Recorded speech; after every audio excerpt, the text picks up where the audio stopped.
It's Sunday, March 5, 2023. Welcome to The Weekend Show, where we take a deep dive into the news of the week. You can subscribe to my work and get exclusive access to bonus content, live Q&As, and more at patreon.com/5minute news.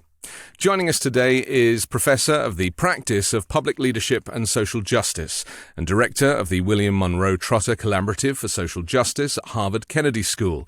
He's a former president of the NAACP, Professor Cornell William Brooks. Welcome to The Weekend Show. It's great to be here. Good to be with you. So I am thrilled to have you on. There's a lot of questions I actually have for you, which, I think you're kind of best placed to answer. I speak as a British person, like coming from Europe and doing the news in the UK and coming to the US and seeing the kind of social and certainly racial landscape completely different to what I know. And it's been a real education. I suppose this is a lesson that you really do need to live in a place to kind of get a sense of what the culture is and, more than just reading about it or watching TV, right? So we've just seen Black History Month in the last 4 weeks here in the US. The meaning behind that has changed, I believe, in recent years. Previously, it was, to certainly celebrate the successes of great Black Americans, but it has been almost weaponized in a way by some, certainly politicians, and we're seeing a lot coming out of Florida at the moment with Governor Ron DeSantis. Just explain to me, as we start, what Black History Month should mean and maybe how it's changed. So if we think about Carter G. Woodson, this extraordinary historian, African-American historian, who is a scholar and a Black man on the intellectual landscape of America for the better part of 100 years ago. And as he looks across the cultural and intellectual landscape of the country, he takes note of the fact that Black people's contributions to art, music, science, law, the richness of this country are not only not taken note of, are ignored and obscured and erased consciously. And so he creates Negro History Week, which later becomes Black History Month. And it represented an occasion for decades on end to teach little children the lessons of Black history, which, irrespective of what color hue you are in fact, in this country, your history. So fast forward to 2023, we have a Harvard and Yale educated governor in the person of Ron DeSantis, who has no doubt encountered Black history, certainly on either one of those campuses and in the state of Florida. He takes this occasion to literally weaponize Black history. How? By going after diversity and inclusion on the college campus, by going after Black history in the schools, by effectively banning, if not censoring, an advanced placement course for children aspiring to college. And so what he has effectively done is put Black history on the defensive, so that we have school teachers simply trying to teach who have to think about what books can I use or not use. Students preparing for college, wondering whether or not the study of Black history is in fact intellectually viable. So this is a very perilous moment in the country. The point he makes is that if you don't single out Black people, then that is in some way going to mean that there will be less racism, because by not educating people about the history and the plight of growing up Black in America, that in some way that will actually reduce kind of segregation. It will bring people together. And you can argue, and please understand, I'm playing devil's advocate. Sure. You can argue that there will be some white people in Florida, some parents of schools, and they'll be like, yeah, that, of course, if you don't make a whole thing of it, then it's not going to be a thing. Well, first of all, if Ron DeSantis were to make that kind of an argument in one of the classes he took at Yale or Harvard, he would be, laughed out of his seat. Here's why. Take note of the fact that if you study European history, it does not make you any less American. If you study American history, the history of colonial America, it does not in any way diminish, decrease, or erase colonialism in the world or colonial history in the world. And so this is a kind of silly, intellectually silly argument that is really a pretext, a fig leaf for demagoguery with respect to the presidential primaries. He knows full well that this kind of argument ignites, inflames, acts as an accelerant, if you will, in the culture wars in this country. It doesn't make any sense. I mean, think about it. As a elementary school student, I was fascinated by the art of the Renaissance. I was fascinated by Michelangelo. I would try to, as a young person, as a young artist, try to copy the European masters. It didn't make me any less African American. It didn't make me any less or more of an artist.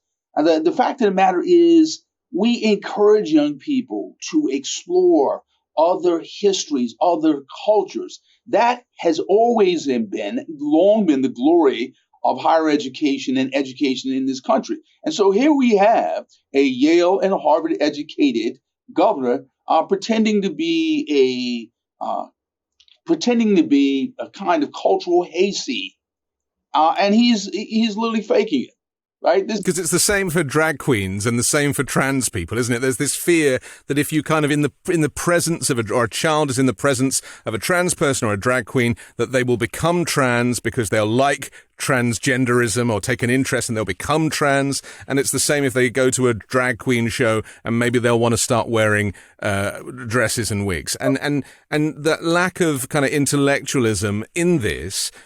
The problem with it is when somebody in authority, and we saw this with Donald Trump as well, when somebody in authority who's wearing a suit and a tie says it, and with white skin, obviously that kind of helps, says it with authority, then there will be a significant proportion of the audience, and certainly in the state of Florida, who are going to be like, well, if he says it's true, then it must be true.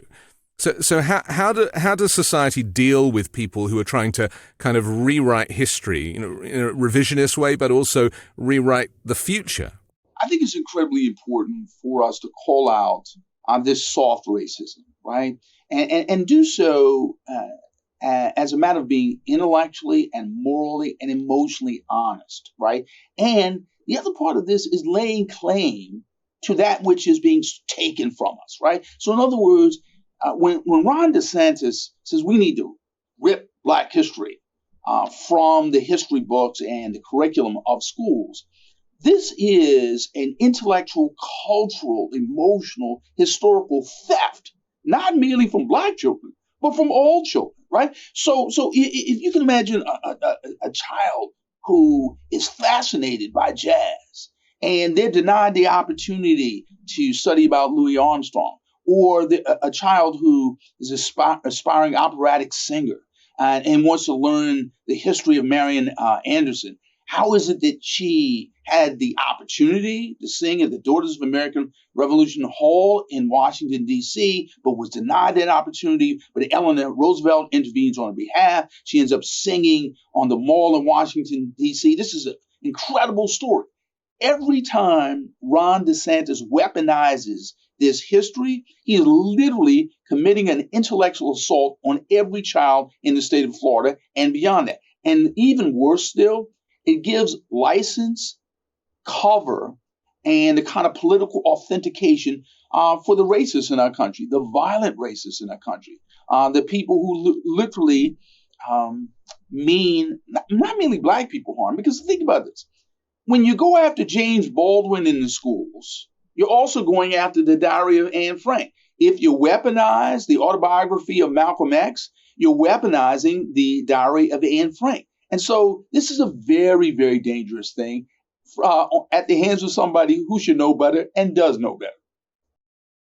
So these kind of racist dog whistles have taken different forms over the years. And so if we go back to Nixon, I think is where there was this kind of shift where he talked about law and order. And what law and order really meant was, let's just take all the black people off the streets and put them into prison. Then with Reagan, there was the whole kind of drugs thing. Even though the pharmaceutical companies knew full well they were flooding communities with drugs, getting people addicted, and that enabled Nancy Reagan to tell them to just say no, and they all ended up being rounded up and incarcerated, and we saw incarceration numbers rise significantly in the early 80s. And then law and order certainly happened again with Bush, but it also happened with Clinton, and he has admitted that was a mistake. And some of the language that he used and certainly one of the major bills that he signed was a mistake. Mm-hmm. But what we've seen now is it's almost like that kind of, tough on crime, law and order, even war on terror. I mean, these are all phrases that try to reduce the validity of the black and brown communities and make the white man supreme. And if we bring it right up to present day with Make America White Again, with the caps, that's basically, it's just language and cover for not just systemic, but a very baked in traditional racism. Mm-hmm. Think about it this way. Whenever policymakers, elected officials, politicians engage in political warfare, cultural warfare, there are often cultural, political, and also physical casualties, right?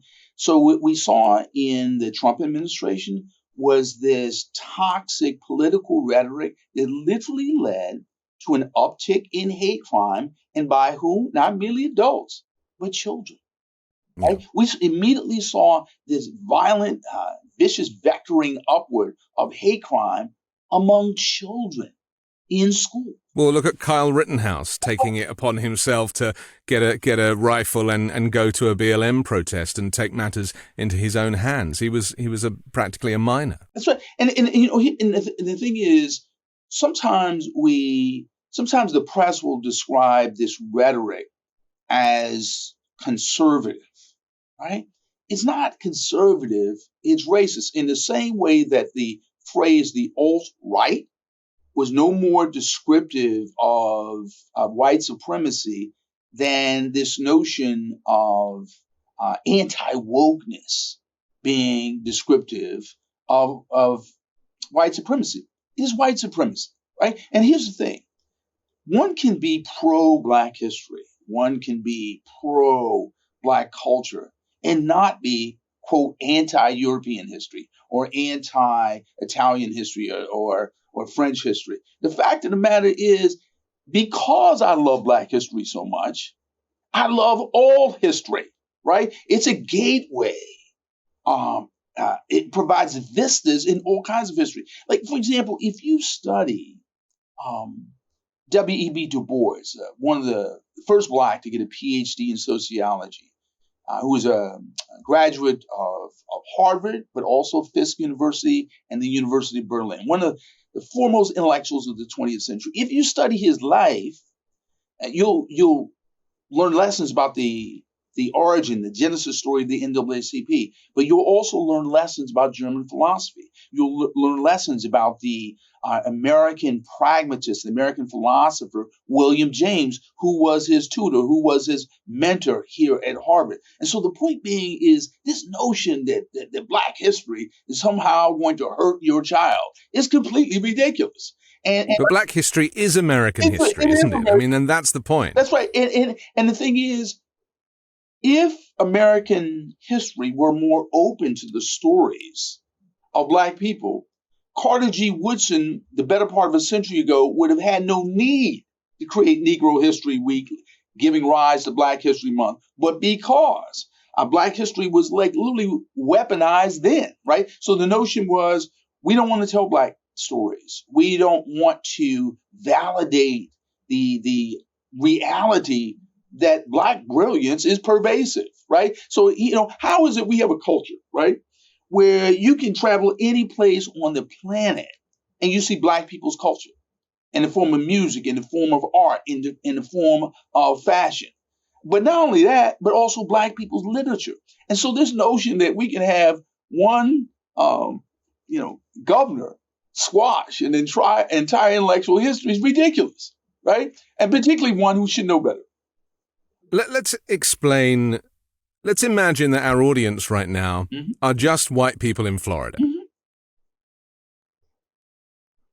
They cannot, or have they chosen to ignore slavery? Have they chosen to ignore the violence and police brutality against black people? Are they choosing to ignore it, or are they genuinely so white and supremacist in the very fabric of their being that they cannot have empathy, or they will not have empathy for the fact that there are people in America who have struggled and have not had such an easy ride through life? I mean, I just can't get my head around this. Is it lack of empathy, or is it just historical racism? How do we explain to these people that it's not an even playing field, and that white people do have the advantage? So I want to lift up a couple of things. I think it is the fact that there are some people who are unreconstructed white supremacists, but I don't think the majority. I think there are others who are afraid of Black history because it has been weaponized and characterized. And then thirdly, there are people who quite simply don't know the stories, don't know the history, and so are very much afraid of or antagonistic toward something that they know nothing about. And so what I would say to the citizens, my fellow citizens of Florida, is in your state of Florida, right? Who was the first and one of the first Black presidential advisors, but one of the first women advisors, Mary McLeod Bethune, who founded a university in your state of Florida with 5 little girls and less than $5. She starts an entire, that story should speak to every little girl, every little boy, every child who's an aspiring educator. That's your history. In the same state of Florida, there was a couple by the name of Harry and Harrietta Moore, so dedicated to American democracy, so dedicated to the right to vote, that they registered more people in the state of Florida. Florida had more Black people registered to vote than any state in the country. And this couple, so dedicated to the right to vote that the white supremacists targeted them, put a bomb under their bedroom, blew them up on Christmas Day, their 25th wedding anniversary. And that family is still dedicated to the state of Florida.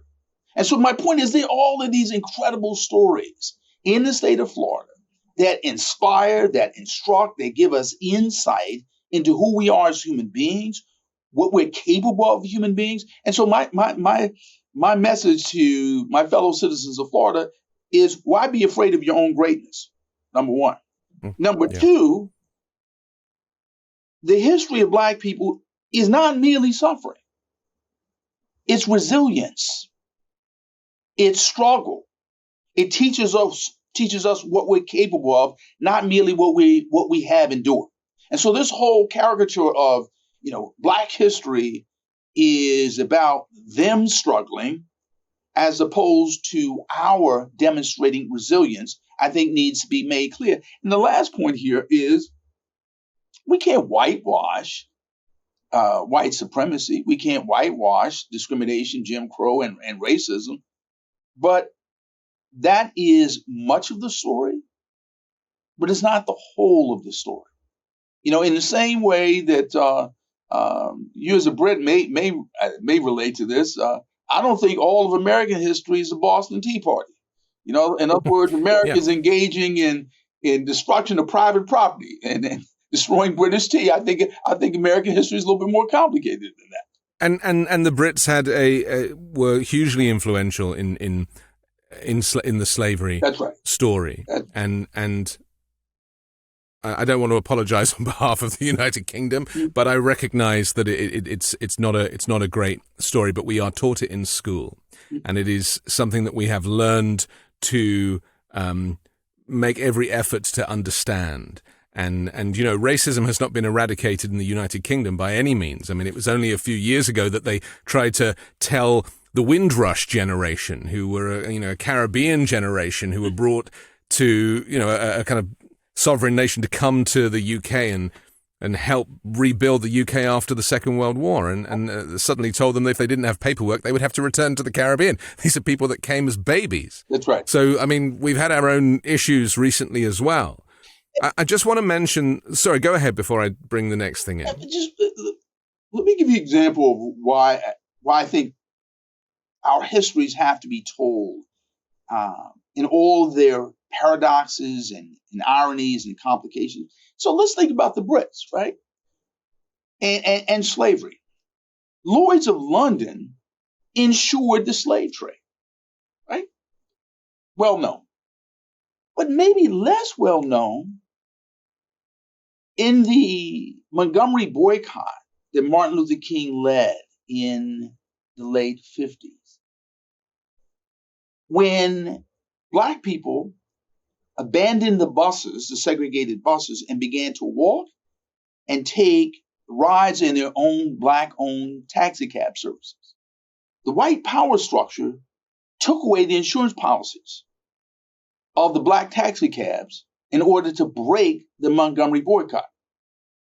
A white businessman, I should say a Black businessman, goes to Lloyd's of London, same Lloyd's of London that insured the slave trade, to insure the Black taxi cab drivers so that they might succeed in the Montgomery boycott, which led to the Civil Rights Act of 1964, banning discrimination in public accommodations. So my point being is these stories are complicated, but they all need to be told. You can't whitewash the things that are they're unjust, but the stories should speak to us and really inspire us in terms of how we can fight injustice. I thought that needed to be lifted up.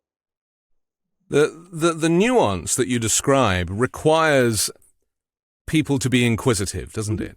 And there is a kind of lack of intellectualism generally now. I think with DeSantis wanting to take books off of shelves and replace them with, whitewash books where people can't get a full education in some states because of this desire to kind of rewrite the curriculum and for some reason give parents the choice of what their children should be taught. I as a parent do not want to set the curriculum for my child. But I recognize that what he's trying to do is create almost an army of like future Republican voters, get them young, right? So that they can grow up not being well-rounded and understanding about, the true nature of an integrated society and cultures. But actually, he wants to make more mini-me Ron DeSantis's so that they can all vote for him when he is the president. And I would just mention, this isn't a promotion, but on Friday his book came out, which is titled The Courage to be Free, Florida's Blueprint for America's Revival. I mean, we could easily tear that title and the subtitle apart because, again, to me, that is a racist dog whistle. That's right. It's tragic that we've come to a point where the blueprint, the playbook, better yet, the playbook for winning the Republican presidential primary is to blow racist dog whistles, to demagogue, and to demonize Black people, right? And there's a hierarchy of prejudice in this country such that people like Ron DeSantis think that, well, maybe I can demagogue and demonize trans people. I can demagogue and demonize immigrants. I can demagogue and demonize Black people. But maybe there are other people I can't be so explicit about. But at the end of the day, what I've found is discrimination is incredibly non-discriminatory and indiscriminate, if you will, in its victims. Right? And so my point is, whenever you demonize Black people, you can be sure you're going to demonize other people. And, this playbook is just frankly, it's ugly. What's so interesting is if you look at kind of archive footage of the civil rights movement and the people around Martin Luther King, they were majority black people. But if you look at the BLM protests that went on all around the world, these amazing protests that hopefully we all joined in, the color scheme was very different. It was very much a kind of new level of activism where people of all backgrounds and all pigmentation were prepared to join the fight. And I found that I was very optimistic at seeing that. It's like the Women's March. It wasn't just women, right? And this is maybe how things are changing. But that I believe is what Ron DeSantis and others like him are afraid of, right? So in other words, we saw after George Floyd was murdered and the global protests. In this country, we saw 26 million Americans take to the streets across 550 jurisdictions in the largest, most racially diverse and geographically diverse and ethnically diverse demonstration in American history, supported by millions of people more around the globe. And so what we have as the fastest, most dynamic, growing element of the electorate is this multiracial, multi-ethnic generation of young people.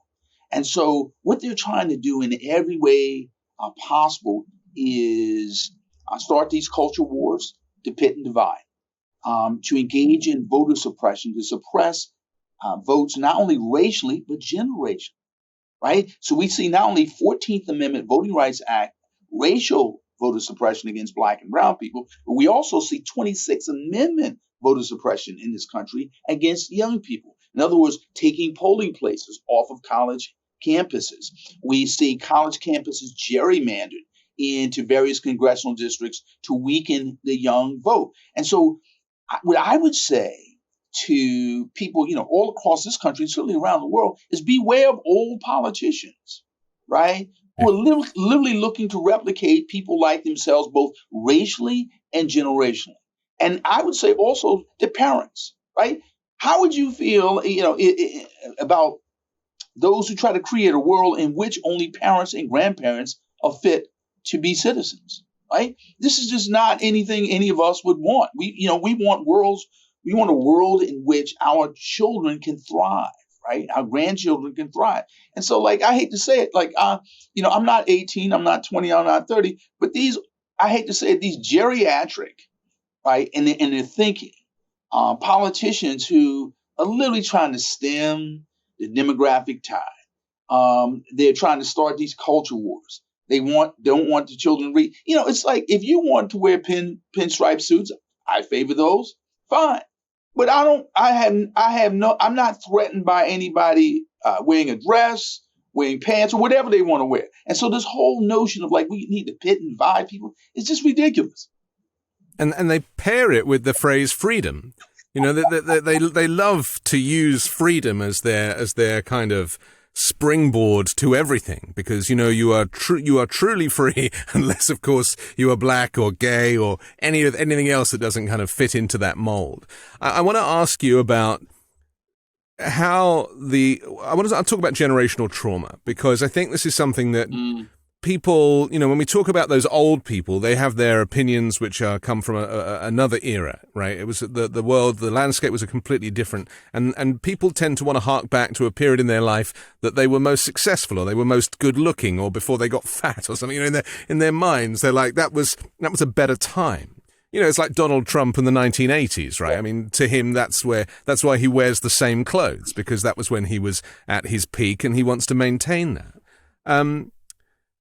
Just explain how generational trauma affects young black people who have no direct relationship necessarily with the kind of historical atrocities, and yet how it feels to be black in America, especially if you're pulled over by a white cop, for example. I mean, there's a lot here that I don't believe people are given the opportunity to really talk about. Sure. So let's start off at the level of the universal and humane, or it's a matter of our shared humanity. Trauma for all of us is registered, according to scientists, at the epigenetic level. In other words, the trauma that we experience in the biggest parts of our being, our hearts and our minds, is literally registered at the cellular level. That's true for everybody, right? And so, in other words, the things your grandparents did literally get passed on to this generation. So now, if we think about that in terms of Black people, right, and we think about like literally tens and tens of millions of people perishing in the transatlantic slave trade. We think about 4 million people, 3.9, 4 million people being enslaved in this country up till 1865. And then between 1865 and the opening week of World War II, through the convict leasing system, at least 1 million people enslaved. We think about the system of mass incarceration, which has 2.3 million people behind bars today in America.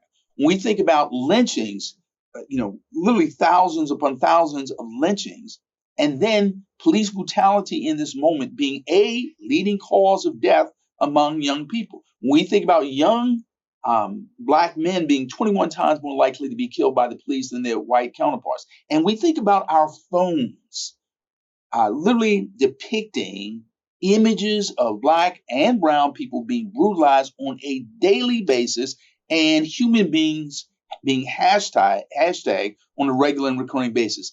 This has an impact on all of us, particularly Black people, right? In terms of trauma. And scientists have shown that when children are witnesses, the kind of digital bystanders to police brutality, it impacts their grades. It elevates their stress levels. Literally, our children register trauma and register stress from the police brutality in our society weeks and months later. And so the point being here is not because we as human beings or we as Black people are weak. It's not because we're overly sensitive. It's not because we're woke. It is because injustice is real and pervasive. Now, this is true for Black people, but it's also true for other groups as well. Now, we understand when our American veterans come back from Iraq or Afghanistan or from Vietnam before then or World War II, we understand trauma. We understand PTSD, and that makes perfect sense to us. So why would it be a stretch to conclude a 6-year-old child, right, watching television over their parent's shoulder and seeing Tyree Nichols being brutalized, that this wouldn't have some effect? And so I'm simply saying I'm worried about anybody and everybody who are essentially witnesses to what we're going through in this moment. And so it's real. It's pervasive. I'm going to simply say this. I'm an experienced civil rights lawyer. I have prosecuted cases at the Justice Department, led the nation's largest civil rights organization. But here's the thing. When I open up my phone and I see somebody being beaten up, it impacts me, right? It distresses me. It causes me soul-searing pain. And I'm experienced, right? I'm supposed to be above this. I'm supposed to be, strong enough and seasoned enough and perhaps cynical enough. No, I'm a human being. But I live in a country and in a world with many human beings who are affected in a similar or worse way. Is there an argument to say that the value of life in the US is somewhat cheaper than elsewhere around the world? Because, I see this a lot. Nowhere else on the planet has mass shootings like the United States. Not even close. I mean, the graph is like here and here. Nowhere on the planet has this level of police brutality. Mm-hmm. You talk about lynchings. I mean, Ahmaud Arbery was effectively lynched. That's right. By 3 white guys. Mm-hmm. His mum referred to it as a lynching multiple times. Mm-hmm. Benjamin Crump seems to show up like Batman everywhere now, right? 1 minute he's having to go here, and the next minute he's having to go there to support and represent Black families. He's kind of incredible, but I hate that he has to keep doing this. It's relentless. Mm-hmm. And I just want to reference a Republican representative who on Friday, during a committee hearing on a bill to bring back the electric chair and firing squads, as you know, there's some kind of crazy committee action at the moment because of the Republicans' ownership of the House. Paul Sherrill says they should also bring back lynching. Mm-hmm. That was just a few days ago. That's right. So what you're describing, as in where we need to get to and where our elected representatives and some people are two very different places, because there are still a significant, arguably a majority. If you look at Congress, it's still old white men invariably, and what goes with that territory is this desire to go back to a bygone era.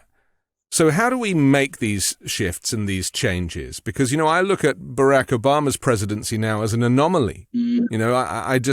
I don't think something like that could necessarily ever happen again. I don't know that it was a part of a trajectory. I very much think it was an anomaly.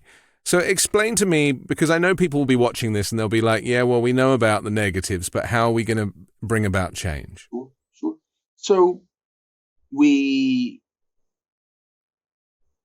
find ourselves in a moment where Black lives seem to and do matter less, but American lives don't matter nearly as much as we say. So, as you've noted, the number of mass shootings in this country grows by the day, both in terms of lethality and numerosity. The number of police who are killed, number of police homicides has grown since George Floyd, since Michael Brown, since Ahmaud Arbery. And so we find ourselves in this moment in which literally life seems to matter less. And even for the folks who like to exclaim all lives matter, by their actions, they demonstrate that all lives do not matter nearly as much as we say they do. Now, how do we get ourselves out of this? One of the things I would take note is of the fact that this country spends more than any other country in the world in saving lives in heroic ways. Our healthcare system. We spend more to save the tiniest of babies and the oldest of people and people who are afflicted with the most rare diseases with respect to the heroic saving of lives. America probably leads the globe. Our challenge is, how do we take that level of technological and scientific and medical heroism and imbibe it, instill it in ordinary citizens? And one of the ways to do that is, A, teaching people the history in this country. In other words, not just the Martin Luther Kings and the Rosa Parks, but the foot soldiers who laid down their lives for the Constitution, laid down their lives for this republic. In other words, what they did in the streets of this country is akin to what was done at Gettysburg, what was done in Europe during World War II. So number one, teaching the people the history.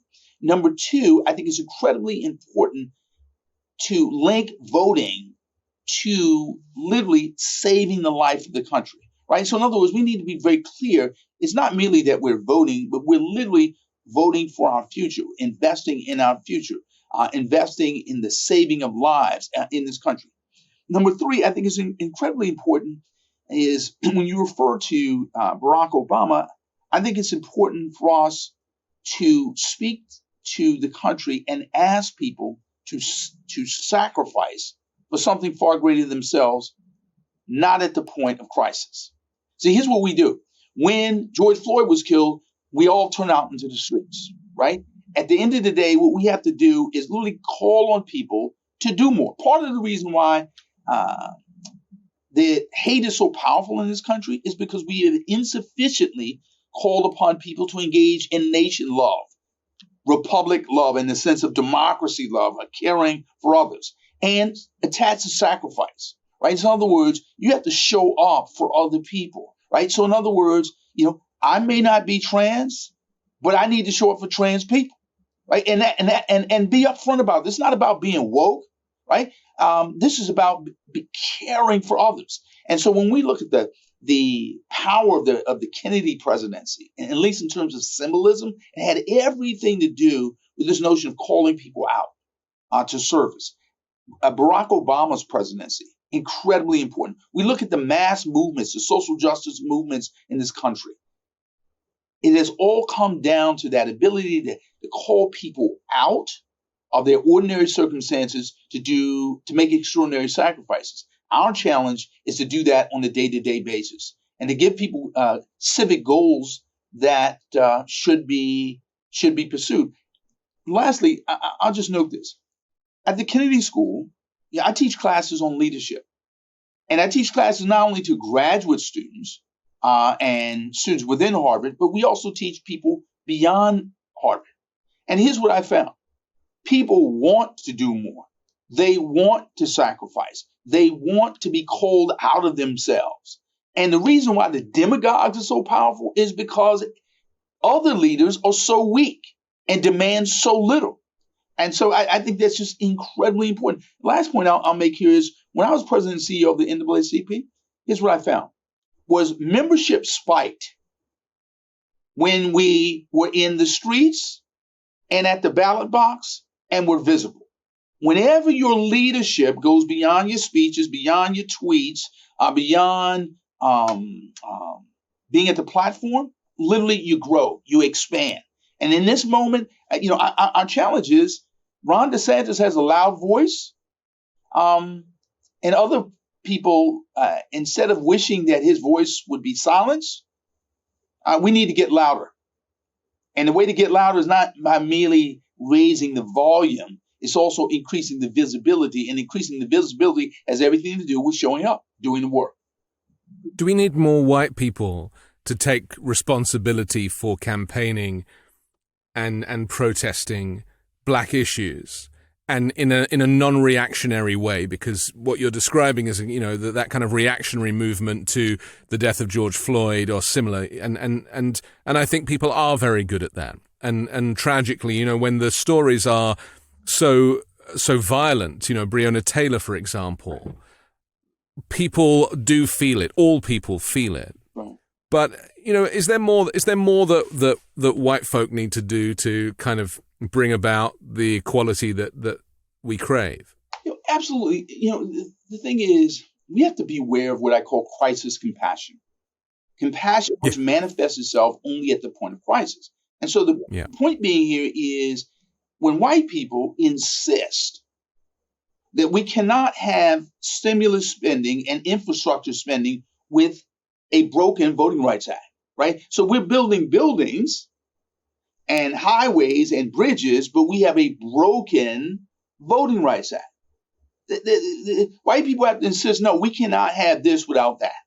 Similarly, we cannot have the daughter of George Floyd going to the Biden White House and receiving ice cream without a George Floyd Act.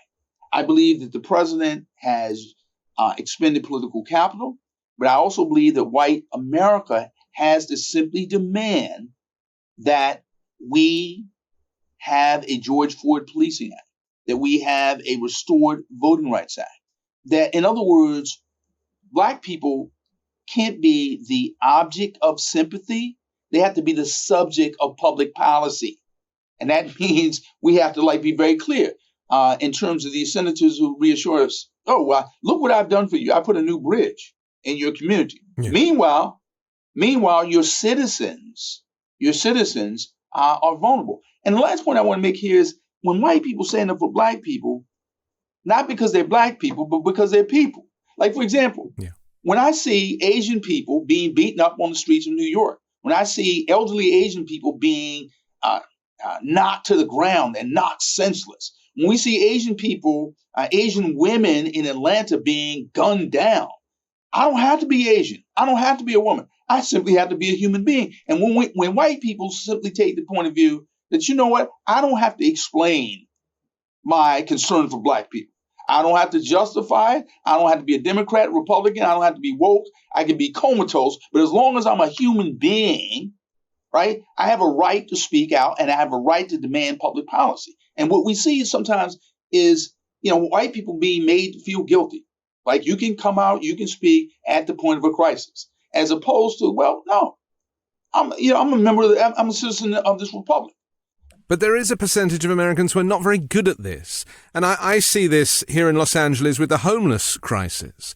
I see people posting about the fact that they want rid of these people. And this is less about race, although there is a large proportion of black people on the streets.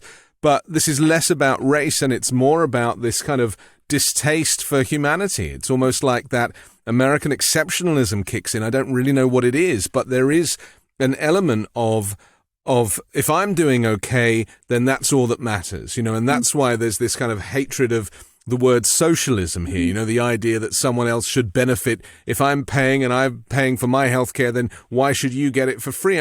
People can't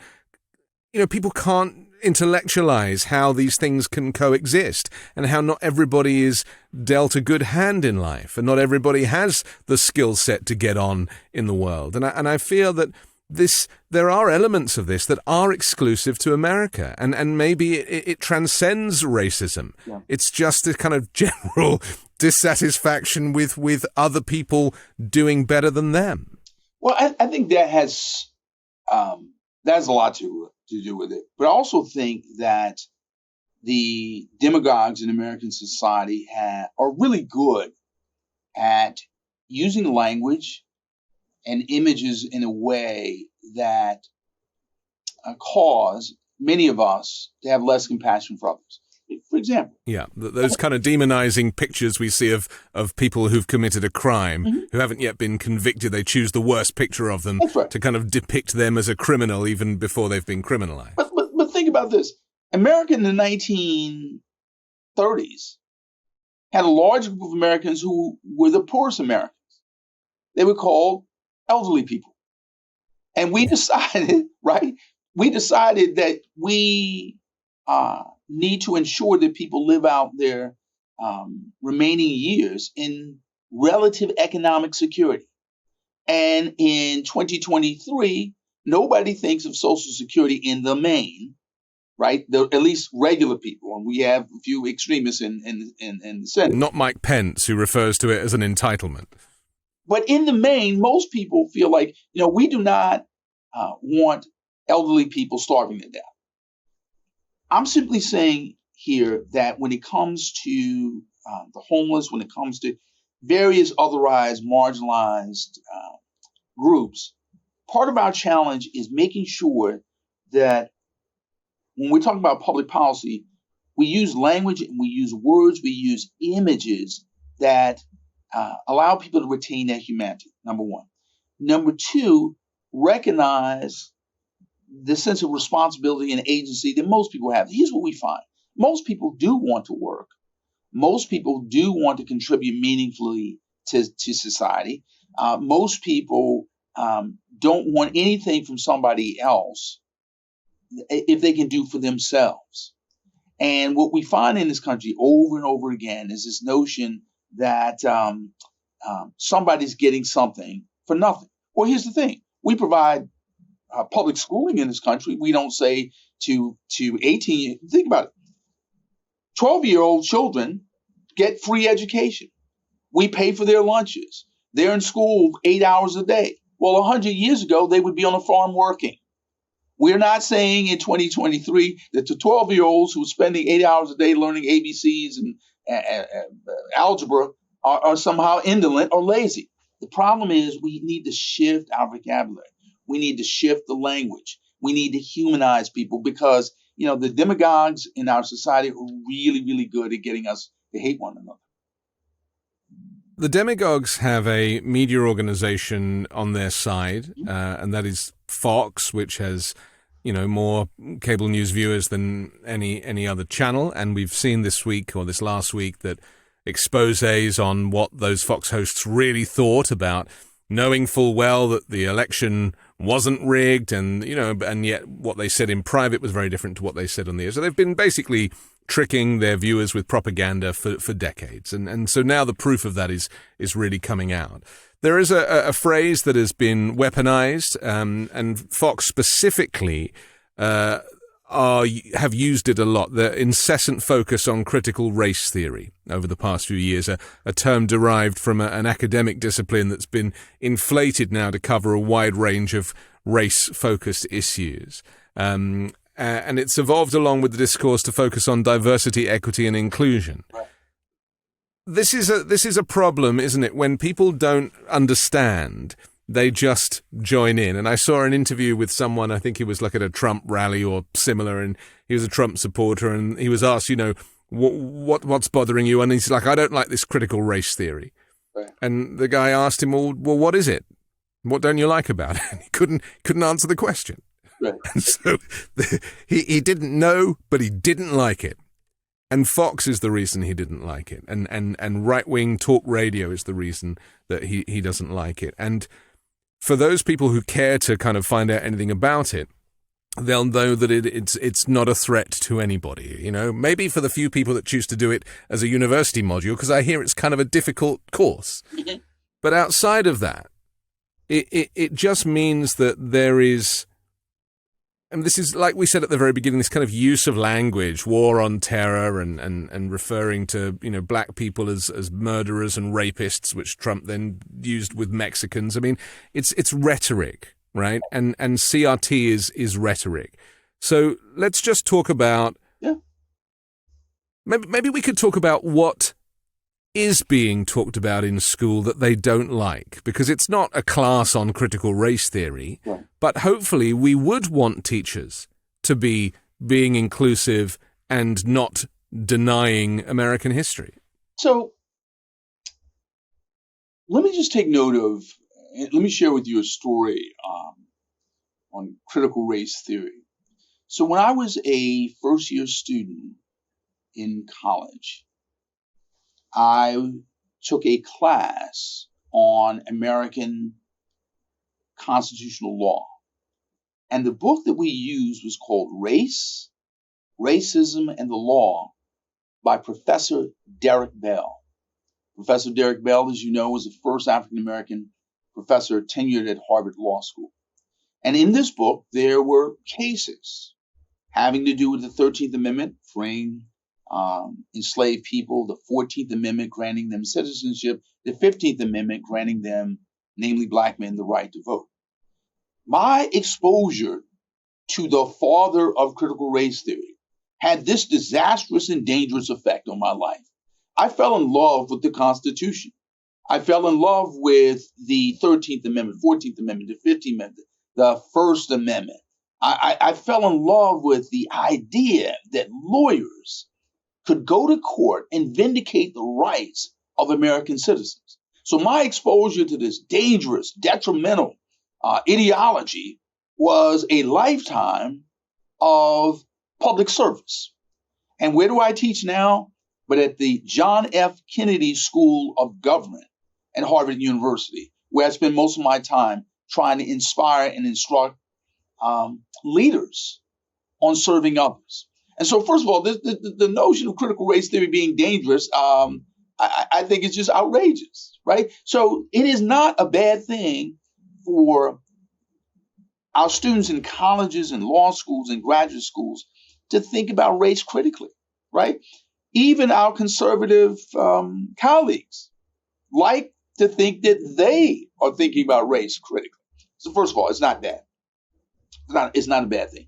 Secondly, I think that the other part of your question was, using the kind of acronym as weaponizing the kind of the acronym rather than what it actually means. That's right. And so part of it is, if you were to go into a fifth grade classroom and you said, today we're going to talk about existentialism. You might not get a lot of comprehension there, right? And if you say to a great many people in this country, existentialism is bad, Aristotelian philosophy is bad, You might Yeah. say that physics is bad simply because that may or may not be something that they're spending a lot of time on. But I think one of the ways that we combat that is communicating very simply. Is learning bad? Is curiosity a bad thing? Is nurturing the brilliance of your children a bad thing? Is reading a bad thing? Because sometimes... Or is thinking critically a bad thing? I mean, that's the other thing. If you take race out of the equation, you still have critical thinking, which will actually benefit you in life, in your career, with your relationships. It has such value. And it's, I mean, it's as if they want to ban critical thinking from education. That's exactly. And first of all, this is notion that this is something these intellectual elites that come up with. Yeah. Right. So first of all, let's be clear about this. The people who drove the American Civil Rights Movement in the main were not elites at Harvard and Yale. Every great social justice movement in this country has been led by people who come from all kinds of educational backgrounds. So part of our challenge is telling the story, right? I would argue the moral arguments, the big democracy questions of critical race theory are questions posed by ordinary people, right? And so this whole notion that, this is a matter of the elites against everybody else. First of all, I guess I'm guilty of teaching at Harvard. I'm probably guilty of having gone to Yale Law School, but I'm also guilty of going to Head Start, which is an educational program for children who come from families with modest means. I come from a family of all kinds of people, many of whom are working class, who work incredibly hard to send their kids to school. I come from the low country of South Carolina, and I think my roots are more grassroots than Mr. DeSantis could ever imagine. The point being is we have to tell the story about ordinary people who come from all kinds of backgrounds who are interested in taking up big questions about our democracy and thinking critically. There's something that kind of economically patronizing about the way, these Ivy League elites talk down to everybody else, right? So Ron DeSantis is essentially saying to people, I don't trust your children to think critically. I don't even trust your children to read.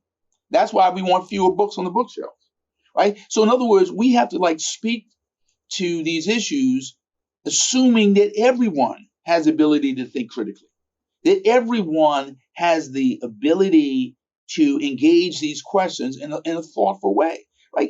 One of the things that I'm pleased by in my classes at Harvard, I encountered students from all kinds of backgrounds, all kinds of families, all kinds of economic situations. And I, for one, know that I went to Yale on a little scholarship from the seminary I went to, right? I went there on student loans. And so this notion that,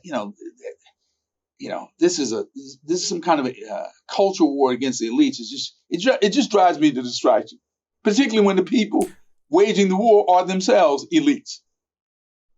Maybe it would be a good idea now to turn this on its head, and for people who care about critical thinking and indeed critical thinking about race to actually go out of their way to put it into schools, into elementary schools, into middle schools, and actually say, okay, we are having classes dedicated to this because I really feel, especially as a parent of kids in public school, that, I just trust that I have non-racist teachers teaching my children, and that they will be inclusive with the people in class, and that if somebody asks them a critical question about race, that question will not be brushed under the carpet, and the whole class will be included. And I just went to my daughter's, Black History Month event at school, and it was great.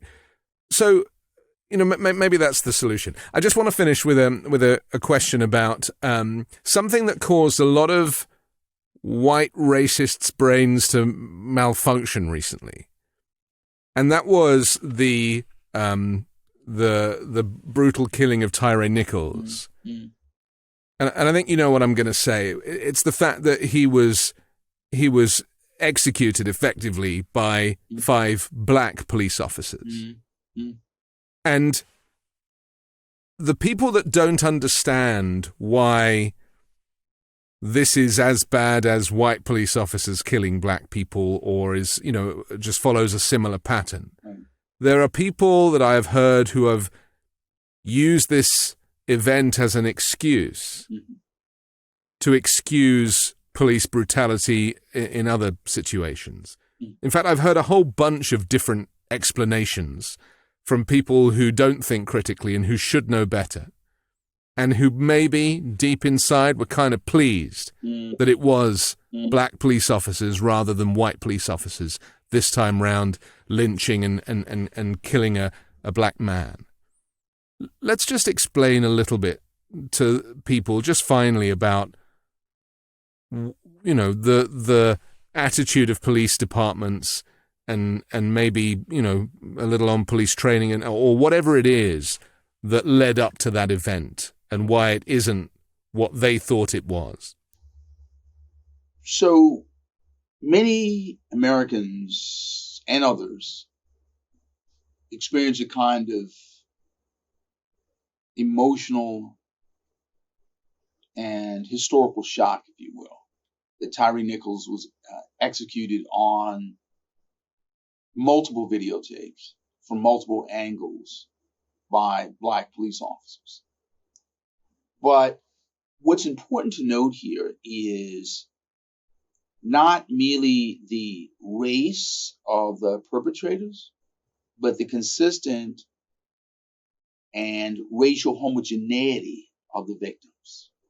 So when literally a young black man is 21 times more likely to be killed by the police than his white counterpart, it doesn't particularly matter with respect to the victim, the color of the hands of the murderer. And so the fact that literally a leading cause of death among black men is police homicide, not unlike cardiovascular disease or high blood pressure, or sickle cell anemia, some other illness. This alone is disturbing. So in other words, the racial disparities with respect to the victimization is more important than the color of the victimizers, point one. Point two, if we go back to the origins of American policing, namely the slave patrols, right? The history shows that literally the slave patrols, particularly in the South, gave rise to modern police departments.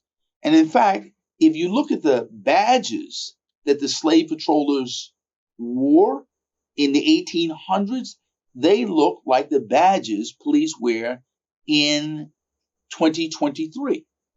And with the slave patrols, though they were run, organized by white people, it was sometimes with the assistance of black people. And so it is not enough to say that the hands of those who killed Tyre Nichols were black as a way of absolving this whole system of white supremacy. So point two. Point three here is, if we were to think about any kind of public policy challenge in this country where a great many people are harmed, right? So in other words, with the financial crisis in this country, there were bankers who engaged in massive fraud. Those people lost their homes, were not reassured by the fact that the majority of the people who defrauded them were white, right? The point being here is race is important, but race is important with respect to the victim, not the perpetrator, right? Critically important here. And last point I'll simply make is that when we wrap our heads around the fact that literally 1,000+ people a year, most recently 1,100 people a year, are killed by the police every year. And so what that suggests to us is even if a disproportionate number of the people were not Black, we have a problem in this country in that that is not true of the English or the French or the Spanish or the Portuguese. It is distinctively true, lamentably true, tragically true of Americans. And we can do better because it has not always been this way. And the tragedy is that, you know, a lot of these things escalate from traffic stops, you know, things that are, that, you know, you, even if your registration is out of date, that does not mean that you should die. That's right. And for me, I think that is really the most kind of significant sadness that I feel for this, is that any time somebody is pulled over, a Black person pulled over by a white police officer, there is that fear that even if they were speeding 5 miles an hour over, or if their registration is out of date or something, and this is why so many of them make a run for it. They're literally running for their lives. And you know, that is the bit that people need to understand, that, you know, that the equivalent white privilege that I or somebody else might experience will be a completely different. I don't fear for my life if I'm pulled over for speeding. I know I'm not going to die, but it's not the same for everybody. It's not the same. And in fact, I would ask, you know, every person watching this program, imagine if every time you put your key in the ignition, every time you put your hands on the steering wheel, that there is a possibility of you being on the wrong end of a death sentence. Right? I mean, without a trial. Not a trial, no jury, on the side of the road. Yeah. I mean, I've had the experience of being stopped 25, 30 times for no reason. I've had the experience of having a police officer pull up behind me.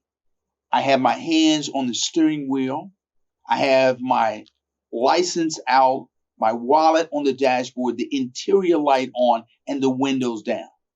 Now, I want you to imagine having to live your life in a state of hypervigilance.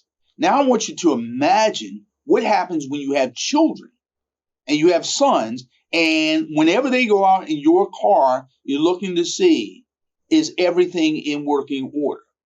And you have to give them the talk, as Black parents call it, repeatedly.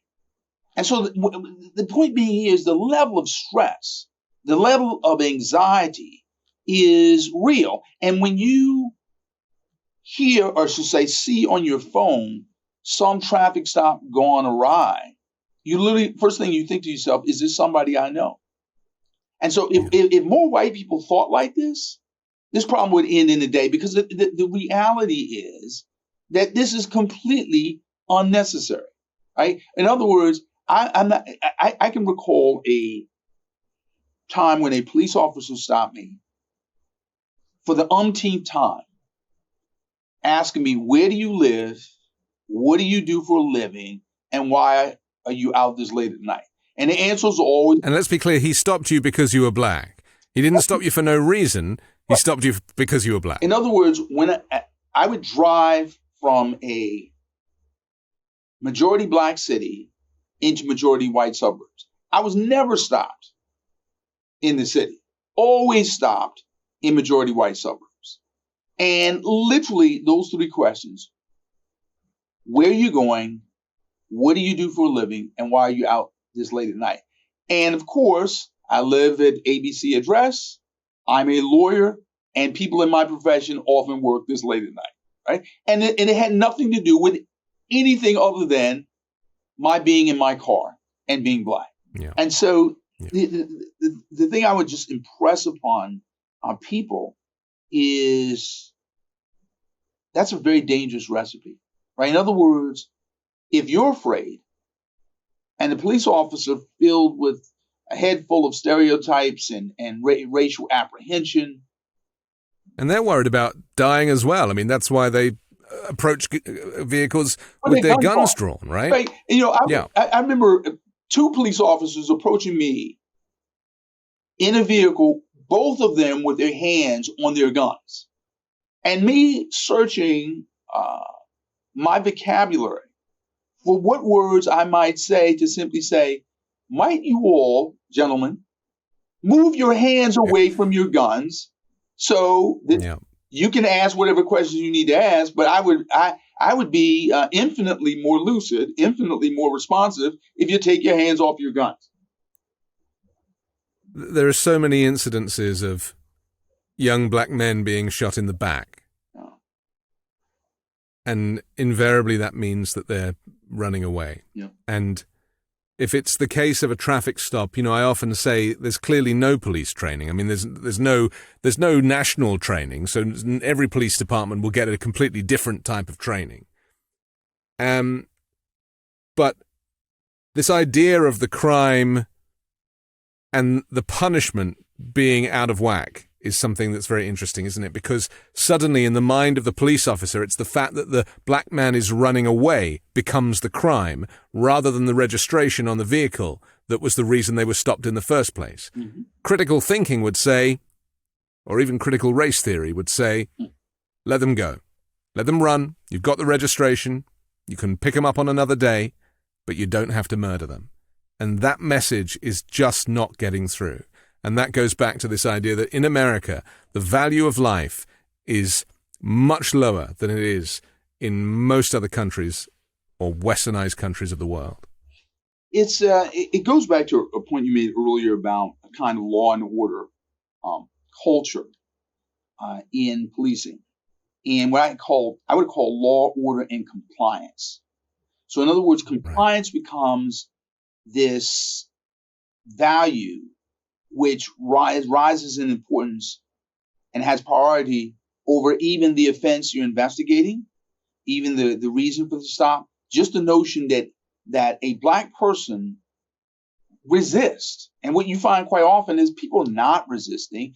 But, it's sort of like if I place my hands on you and you flinch, is that a natural reaction or is it resisting? And then that becomes a predicate for escalation in violence. And in terms of your earlier point about the absence of training and certainly the absence of uniform training, think about it this way. We have 18,000 police departments in this country in 19,000 jurisdictions.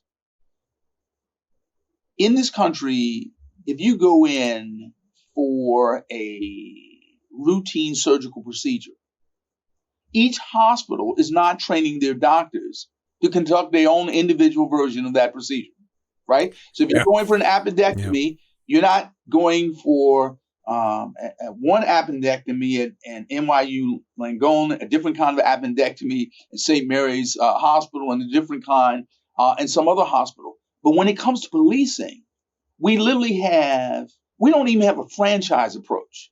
We literally have every mom and pop doing their own version of training.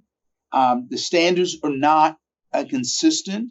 There's been a resistance to a kind of uniform training, uniform standards. And the other thing is, when it comes to another group of public servants, if you will, physicians, they operated by a code of do no harm. Our police operate under a code of suffer no harm, which is to say we can impose whatever harm we deem necessary to avoid our suffering or harm, even though we have in fact signed up for the job. Think about that. Yeah. And we might be wearing a bulletproof vest and it says protect and serve on the side of our squad car. That's right. It's like it doesn't line up, does it? But that suggests to me that there is, and I've said this before on this show, whenever political leaders say that there's, a very small percentage of police officers are the bad eggs, and the vast majority, they always use the vast majority are and I'm like, no, that's not what I'm seeing. That's not what I'm reading. Mm-hmm. And when you look at the faces of the police officers that stood by when George Floyd was being executed, right, there is this kind of cult mentality no matter the race of the police officer, that the boys in blue, the police are an authority, and therefore whatever they say must be adhered to. And no matter what you say to that, even I can't breathe is not enough to warrant them changing their behavior. Yeah, there is a code, a blue wall of silence, as has been well described. But there's a kind of a culture that suggests blue, right or wrong.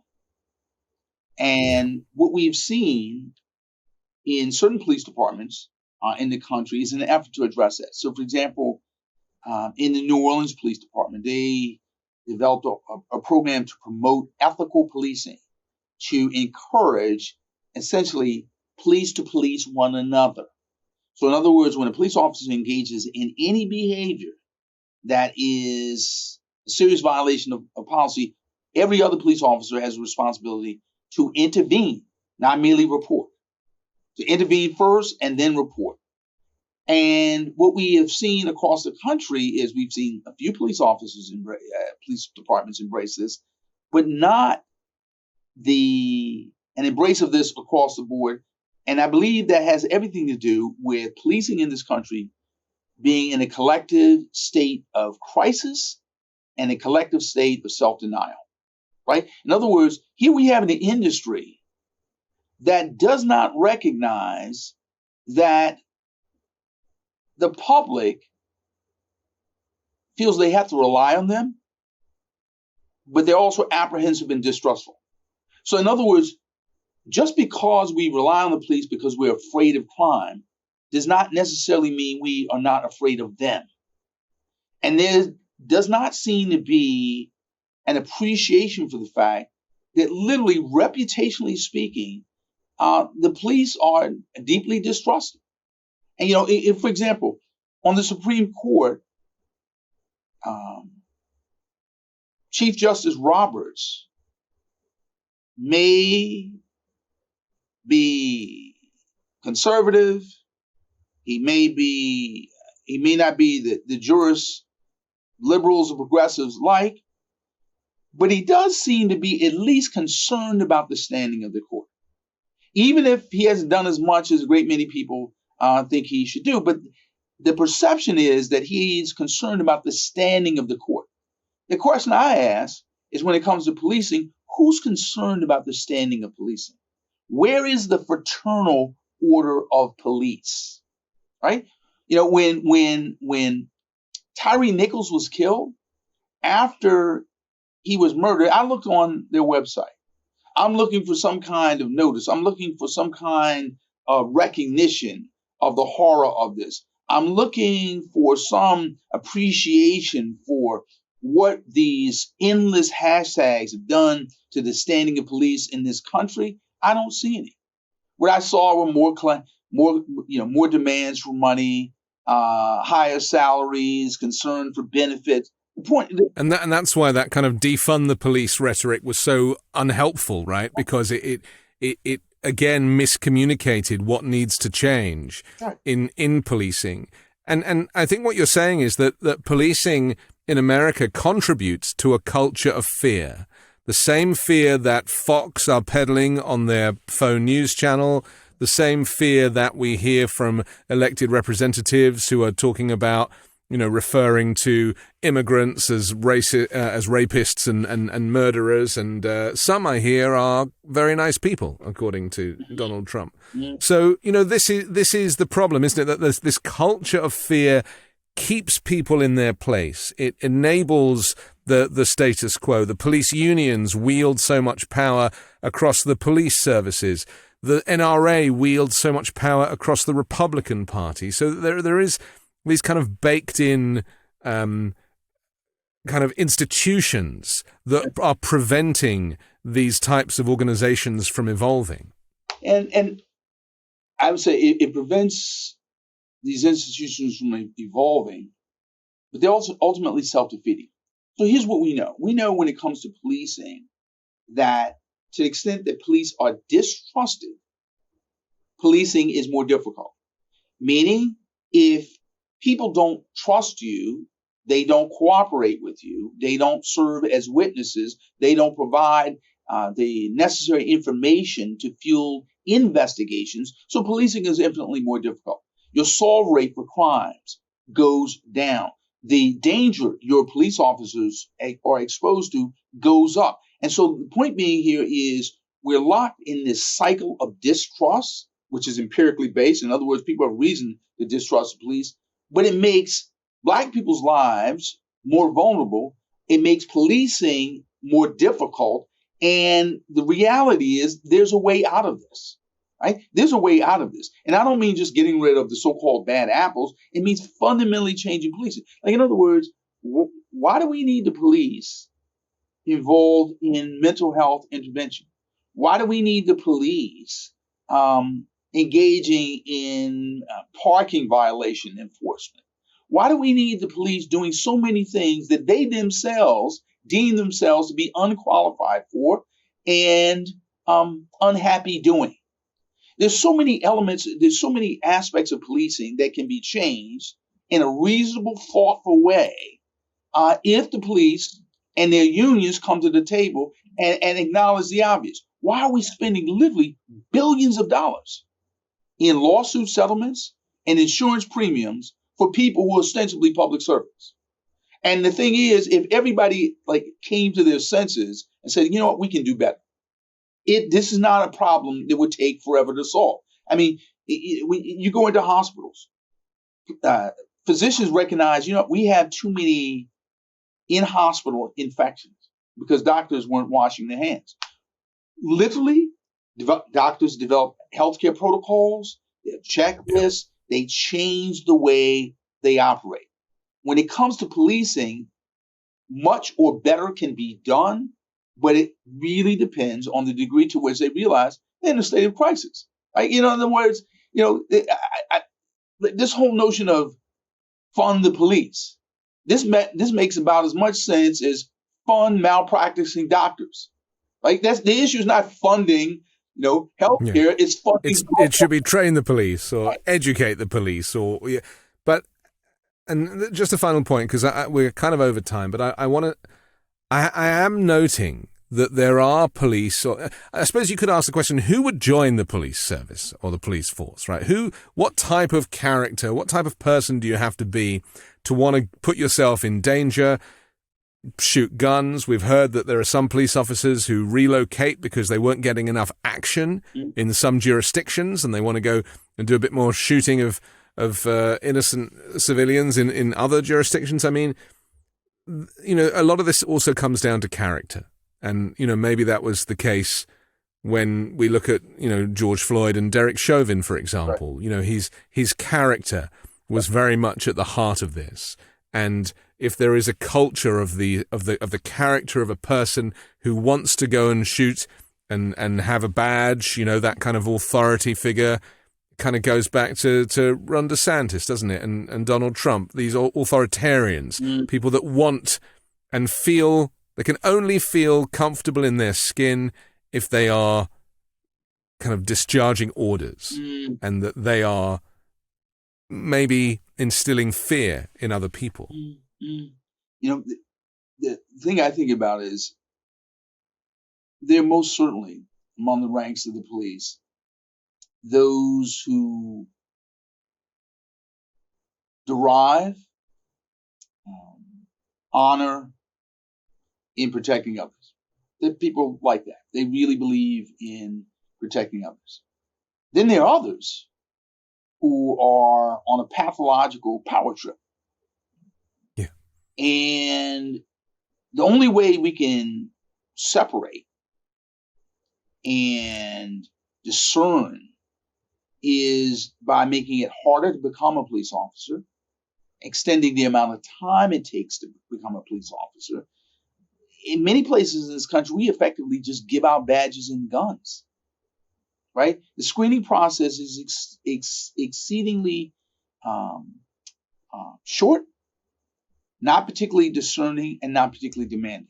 And there are many places in the world where the standards are a lot higher, the process of joining the force is infinitely more difficult. So we have to do that. But the other part of that, and I think we have to be honest here, is accountability on the back end.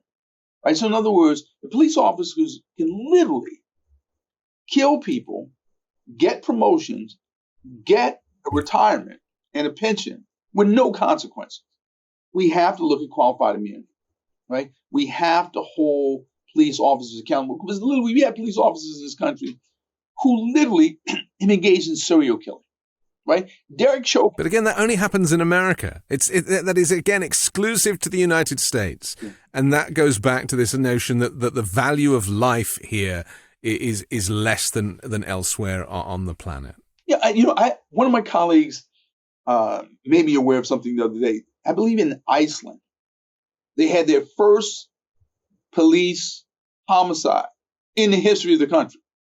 Right? Yeah. What took a nation, the better part of a century to suffer as a tragedy, we suffer in a matter of hours every day. Yeah. And we've had one in England in the last 40 years. Jean-Charles de Menezes, one person killed by the police in a case of mistaken identity. One. And the thing is, it happens so frequently here that it doesn't even merit thoughts and prayers, but at the hands of the most callous politicians. And so I think part of our challenge here is helping Americans who do so many things, I think, well, appreciate the fact that this is something that can be done well. We've gotten used to it being done so poorly, so badly, so tragically, so violently, that we've come to accept that as a standard. Like in every other area, when it comes to saving premature children, we have like the most sophisticated technology. In this country, it's like we're like great at doing the heroic and the complex. Sometimes the basic and simple, we don't do as well, right? So when it comes to preventing, early births, not so good, right? When it comes to saving children in terms of fancy neonatal units, very good. When it comes to policing and providing police with the latest and best technology, we do that extraordinarily well. What we don't do well is making it clear that all of that is unnecessary and lethal, violent, and dangerous. And we can do better. I just want to make clear here that we are where we are because we've accepted this as a standard and one that need not be. And if we relate this to history, right, one of the things that I like to let my students digest is when you turn to pages of Black history, you see all of these people who took intractable problems and help the country solve it, right? So when we think about Thurgood Marshall being segregated out of the University of Maryland Law School and becoming one of the greatest constitutional litigators in American history and becoming a Supreme Court justice, but when he started his practice, he was practicing law in a Jim Crow system. So my point being here is, and I tell my students this all the time, if our forebears did all they did with what little they had, what more can we do with all that we have been given? And we've been given quite a bit in this country, but we have to demand more of ourselves. Okay. Thank you very much for the benefit of your expertise. And I'd love to sit in your class sometime. That would be I would love that. I would absolutely love that. Broadcast live. Yeah, you bet. Professor Brooks, thank you so much. I'm Anthony Davis. Please subscribe to The Weekend Show on YouTube or as an audio podcast. And don't forget to visit patreon.com/5Minute News for exclusive Patreon-only videos, bonus content, live Q&As for members. So please subscribe for some exclusive access. Join me next week with a brand new special guest and 3 more factual news stories to discuss on the 5 Minute News Weekend Show with MeidasTouch.